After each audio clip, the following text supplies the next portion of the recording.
Real quickly before we begin, I want to thank this video's sponsor, CarMarshal.com. CarMarshal.com can save you lots of money on buying used or new vehicles, cars, trucks, school buses. If you want to save money, I'll have a link in the description down below. I know I'm going to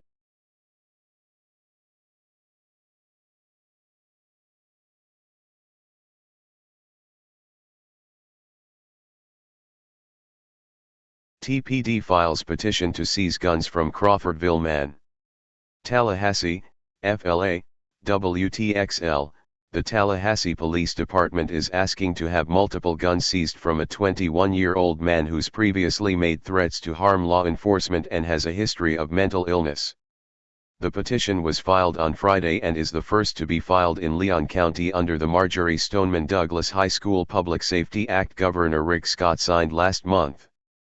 According to the document, 21-year-old Christopher Newhouse has made recent threats to harm himself or others, has committed or made multiple threats in the last year, has recklessly brandished firearms, and has reoccurring mental illness.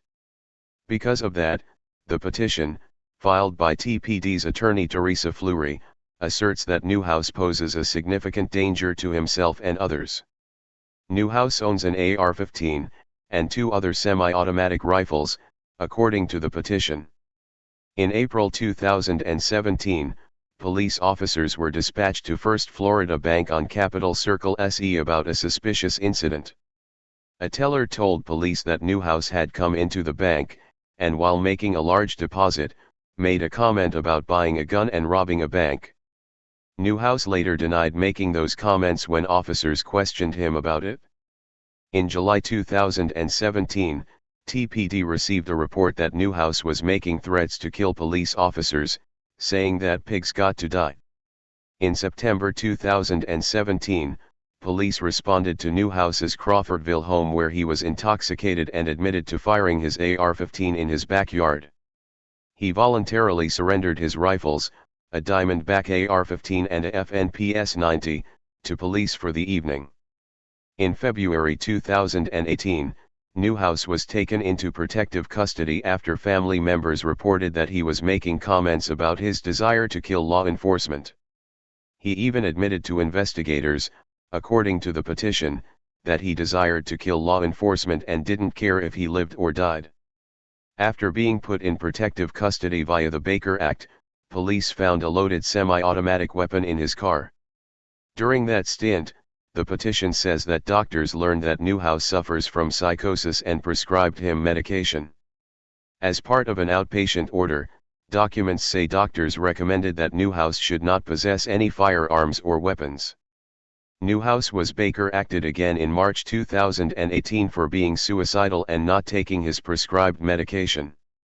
On March 22, 2018, the Apalachee Mental Health Center petitioned to have Newhouse involuntarily placed in their care, saying that there was a substantial likelihood that in the near future Newhouse would inflict serious bodily harm on himself or another person as evidenced by recent behavior.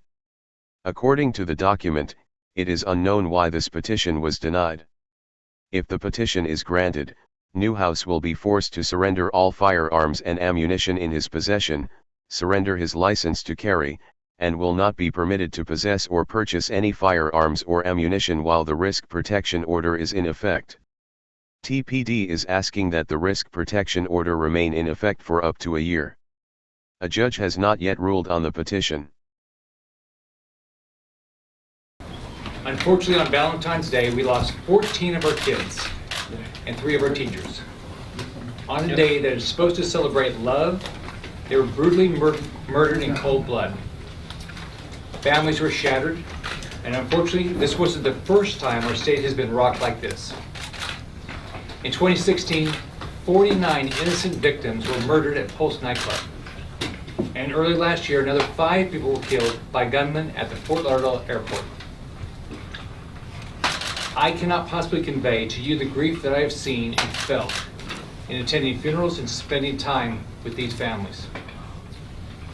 The hardest thing I've ever had to do as governor is try to find the words to console a parent who lost their child. There are just no words, and I truly cannot imagine the grief of losing a child.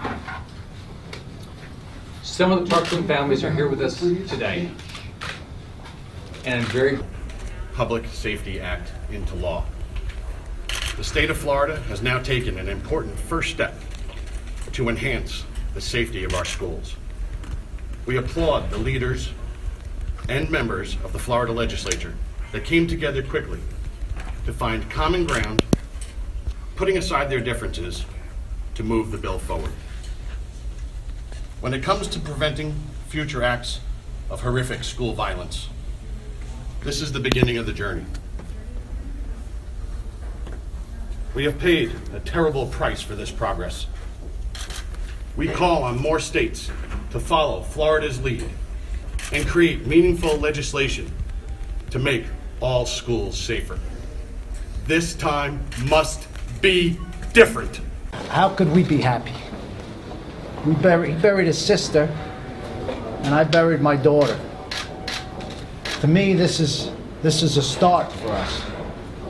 And I'm proud of everyone that I worked with in this office, all the way up to Governor Scott. This is a start.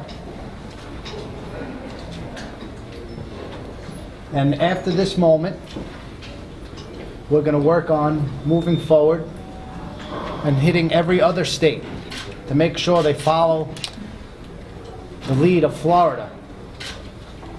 What we did here in Florida is incredible. A bipartisan bill in 3 weeks. It's unheard of. Hey Charlotte County, this is Charlotte County COPWATCH, and I just wanted you to know that I am using this stuff under fair use. And also remember to like and subscribe this channel. Also too, keep in mind I do not make any money on YouTube. This is 5 hours work a day, you know, fighting for freedom. And you can donate with PayPal and Patreon. I just want you to think about this. If everybody gives to PayPal and Patreon, Patreon is every month. Actually, PayPal you can do every month. I have 12,000 subscribers. If everybody gives, I can quit my regular job and go full-time investigations on Charlotte County and possibly even more and beyond. So just keep that in mind. If everybody helps out, I can go full-time doing this. Thanks.